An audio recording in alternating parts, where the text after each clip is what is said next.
Okay, so you want to own a theme park. You picture the gates opening at 9 in the morning, families streaming in with strollers, a roller coaster looping overhead, fireworks over a castle at closing time, and a turnstile that clicks every time someone pays somewhere between $80 and $150 to walk through the gate. It looks like one of the purest businesses in entertainment. Build something thrilling, charge admission, repeat forever, and the attendance numbers back that up. The biggest parks in the world pull in tens of millions of visitors a year. But here's the part almost nobody outside the industry understands. A theme park isn't really selling rides. It's selling a single day of a stranger's full attention, and everything that actually makes the business profitable happens after they've already paid to get in. By the end of this video, you'll understand why that distinction separates a park that mints money for decades from one that quietly becomes a multi-billion-dollar hole in the ground. Start with what you're actually buying when someone buys a ticket. The admission price rarely covers what it costs to build the attraction they came for. What it buys is access, a full day inside a controlled environment where every meal, drink, souvenir, and parking spot is sold at a captive audience markup. Because once someone's inside the gate, walking back out to find cheaper lunch means losing hours of a day they already paid for. The entire industry is built around one internal metric: operators obsess over more than attendance itself. Per capita spending. What a guest spends beyond the ticket. A park with declining attendance but rising per capita spending can still grow revenue. A park with booming attendance but weak per capita spending can be quietly struggling even while the lot looks full. The ticket gets you through the door. The food, merchandise, and the hotel next door are where the actual profit lives. Here's the number that stops most people before they've drawn a ride layout: land and construction.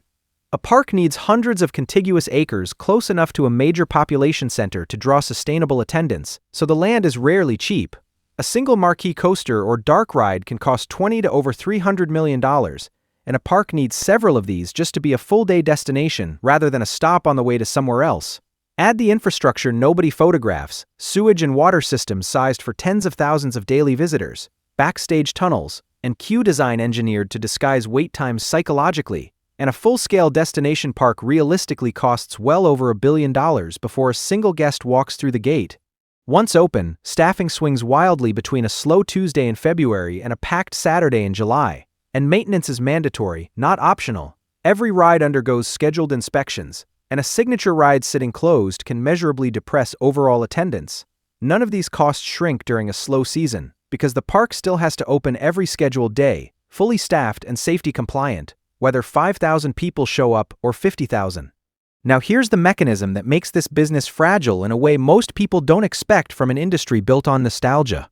Attendance and capital investment are locked in a reflexive cycle that never stops. A park needs new attractions on a regular multi-year cycle to keep visitors coming back, because unlike a museum, it depends on novelty to justify the trip again.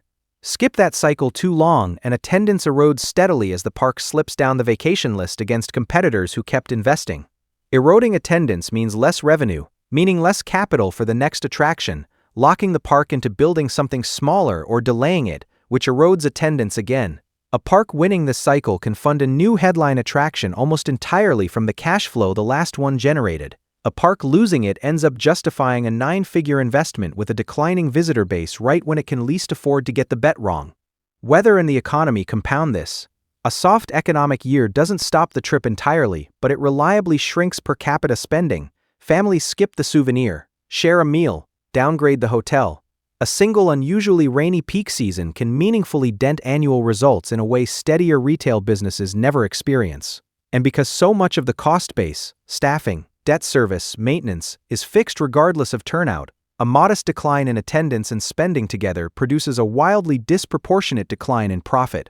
A real example of how catastrophically this can go wrong is Euro Disney, the resort that opened outside Paris in 1992, now Disneyland Paris.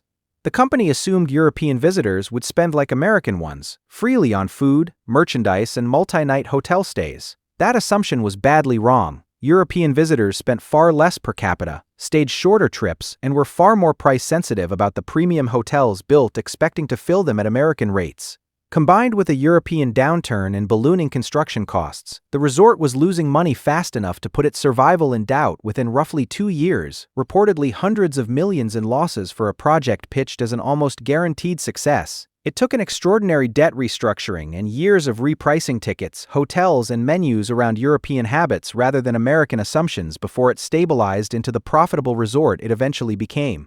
The rides were the same. The brand power was as strong as anywhere. What nearly sank it was a per capita spending assumption that was simply wrong for the market it was built in. Then there's the licensing layer that separates the dominant operators from everyone else. A park with globally recognized characters starts every new attraction with built-in demand, no convincing required. The emotional investment already exists. Operators who also own major film franchises hold a durable structural advantage. They're monetizing intellectual property they already spent decades and billions building attachment to elsewhere. A regional park without that library has to work exponentially harder and spend proportionally more on marketing to generate the same excitement a franchise park gets essentially for free.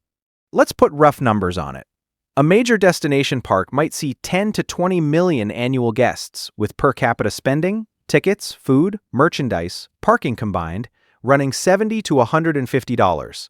At the top end, that's well over $1 billion in annual revenue with excellent margins once major investments are amortized. Shave attendance 15% in a hard year, while per capita spending softens too, and total revenue can fall 25% or more even though the park opened every day, paid every staff member, and carried the same debt service. The cost base barely notices a bad year. The revenue notices immediately and disproportionately. So what does it actually cost to get in today?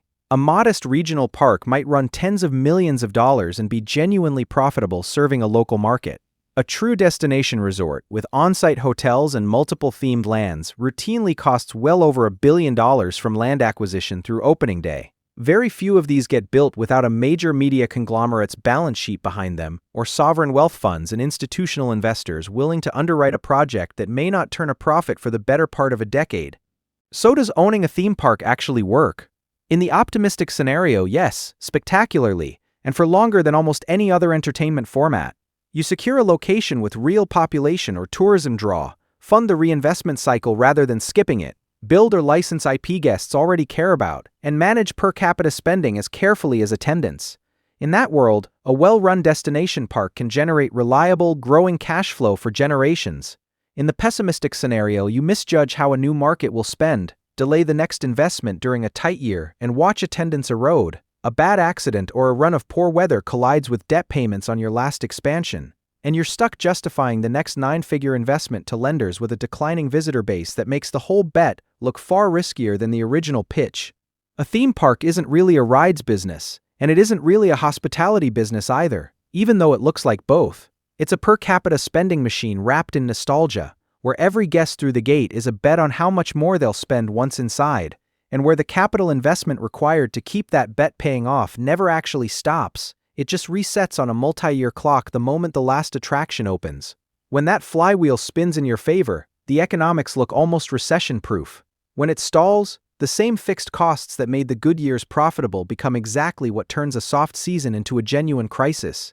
And the fireworks over the castle at closing time are the same either way.